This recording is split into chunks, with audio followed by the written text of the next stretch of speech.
8वां प्रश्न देखिए, 7वें की तरह ही है, यूज भी उसी को कर रहा है।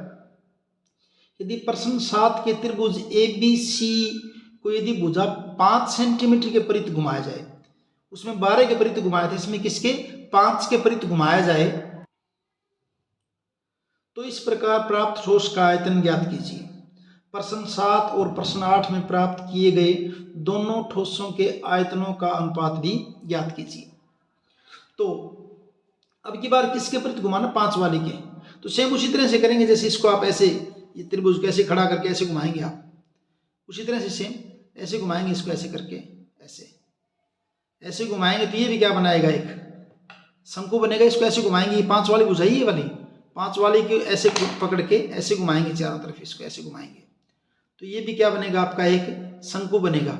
आप इसको अच्छे समझना चाहे तो यहाँ जो है ना, किसी पेन वगैरह के साथ इसको अटका के ऐसे घुमा के देखिए, मान लो इसको साथ यहाँ मैं चिपका दूँ तो ऐसे इसके साथ साथ घूमेगा ऐसे, तो क्या बनेगा आपका, शंकु बनेगा। तो उसमें क्या होगा देखिए, पहले तो फिगर देखिए आप, ये कुछ इस ढंग से बन जाएगी। ये तो आपके जैसे त्रिभुज है जिसमें आपकी बार किसके परित घुमाना है, 5 सेंटीमीटर वाले भुजा के। मान लीजिए ये तो है आपकी त्रिभुज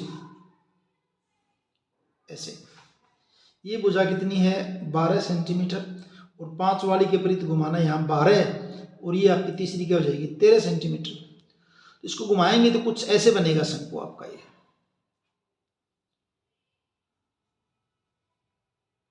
कुछ इस ढंग से आपका ये शंकु बन जाएगा भी।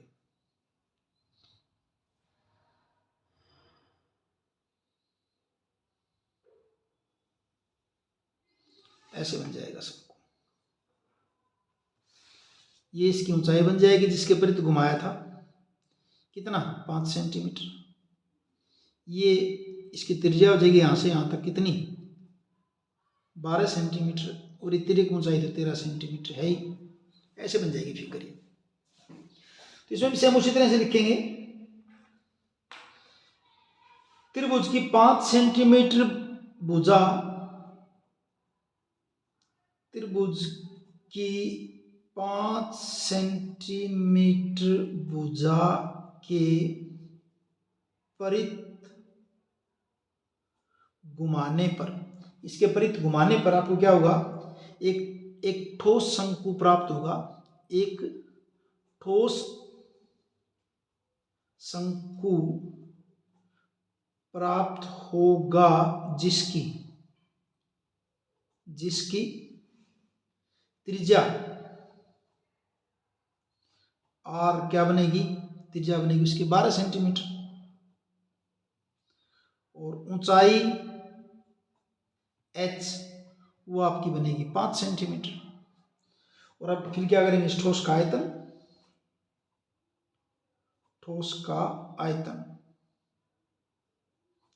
आयतन का फॉर्मूला 1/3 पाई आर की 2h, 1/3 पाई की जगह पाई, आर की 2, आर क्या आपका 12 गुणे 12, और h आपका कितना है 5, 3 चौके 12, गुणा करोगे 12 पंजे 60, 60 चौके 240, 240 पाई सेंटीमीटर क्यूब, यह आयतन आ गया। आगे क्या करें फिर देखिए, प्रश्नों 7 और 8 में प्राप्त किए गए ठोसों के आयतनों का अनुपात भी ज्ञात कीजिए, यानी दोनों का अनुपात। तो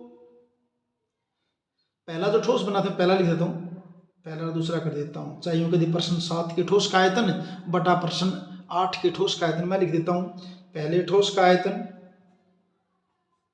यानी कि प्रश्न 7 में जो था उसका, बटा दूसरे ठोस का आयतन। 7वें में आयतन कितना निकाला था 100 पाई सेंटीमीटर क्यूब, इसमें क्या निकाला है 240 पाई सेंटीमीटर क्यूब। पाई से पाई कैंसिल, 0 से 0, और वही 2 पंजे 10 और 2 12, 5/12, और 5/12 क्या लिख सकते हैं 5/12। ये आपका 8वां क्वेश्चन।